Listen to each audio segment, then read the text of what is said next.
तुमच्या हातात तिजोरीच्या चाव्या असल्या तरी तिजोरीचा मालक आमच्याकडे आहे असं म्हणत मंत्री चंद्रकांत पाटलांनी उपमुख्यमंत्री आणि अर्थमंत्री असलेल्या अजित पवारांना टोला लगावलाय।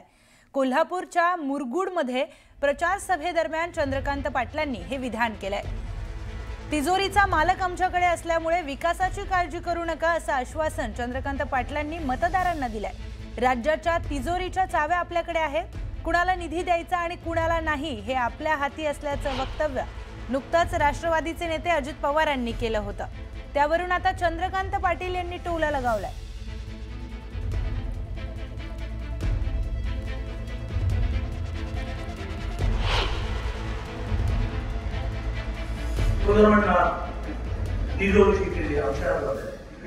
तिजोरीचा मालक आमच्याकडे, कारण त्या अविभावात सध्या विरोधकच आहे, विरोधक म्हणजे हे त्याला दुर्दैवच आहे। त्यामुळे तिजोरीचा मालक इकडे आहे, त्यामुळे विकासाच्या बाबतीमध्ये काळजी करण्याचं कारण नाही।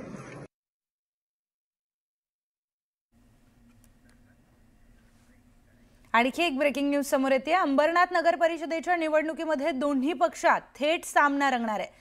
अंबरनाथ नगर परिषदेच्या निवडणुकीमध्ये मतदार याद्या तयार करताना मोठ्या प्रमाणामध्ये घोळ झालाय। एका विशिष्ट पक्षाला याचा फायदा व्हावा यासाठी अधिकाऱ्यांच्या खुर्चीच्या बाजूला बसून त्या मतदार याद्या तयार करण्यात आल्याचा गंभीर आरोप रवींद्र चव्हाण यांनी केलाय। अनेक प्रभागांमध्ये उमेदवाराच्या नातेवाईकांची नावे त्या उमेदवाराच्या प्रभागामध्ये टाकण्यात आली आहे। त्यामुळे अशा प्रकारे एका विशिष्ट पक्षाला फायदा देण्यासाठी ज्या अधिकाऱ्यांनी ही कामं केली त्यांच्यावर फौजदारी कारवाई व्हावी अशी मागणी चव्हाण यांनी केली आहे। पण या सगळ्यांमध्ये भाजप प्रदेशाध्यक्ष रवींद्र चव्हाणांचा रोख नेमका कोणत्या पक्षाकडे आहे यावरून चर्चांना उधाण आलंय।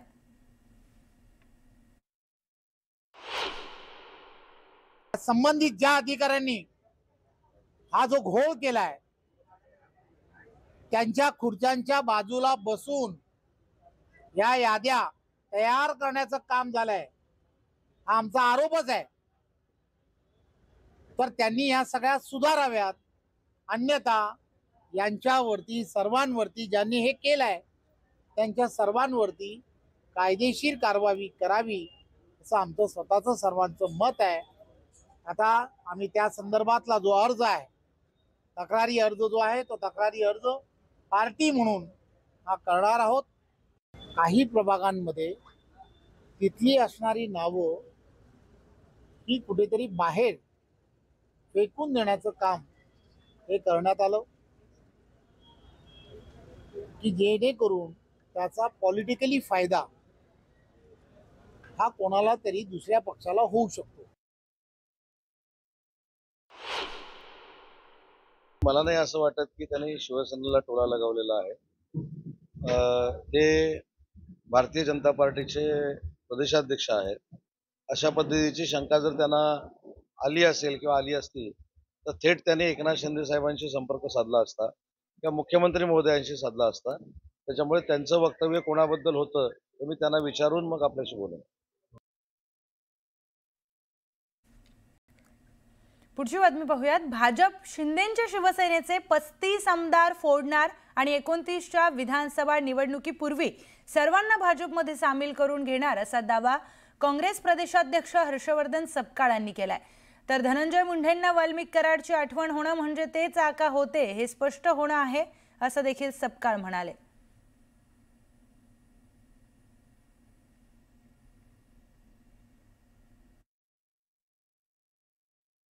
आता फुटेल नंतर फुटेल माहित नाही, मात्र एकदा जो फुटतो तो वारंवार फुटू शकतो आणि त्या अनुषंगानं 2029ची जी भारतीय जनता पक्षाची जी मोटर सापरेंटी ठरली आहे, दोन्ही मित्र पक्षांना बाहेरची वाट दाखवून स्वबळावर ते लढणार आहेत आणि करिता त्यांच्या खटपटी या सुरू झालेल्या असाव्यात। ज्या माणसाने एक निर्गुण हत्या केली, ज्यांनी त्या ठिकाणी खंडणीसारखी एक कुप्रथा लावली, मोठी दहशत निर्माण केली, अशा माणसाची कमतरता जर धनंजय मुंडेंना जर भासत असेल आणि त्यांचं स्मरण जर त्यांना होत असेल तर ते आका होते हे त्यांनी त्यांच्या या बोलीतून स्पष्ट केलं। आता पाहूयात सकाळच्या 100 बातम्या।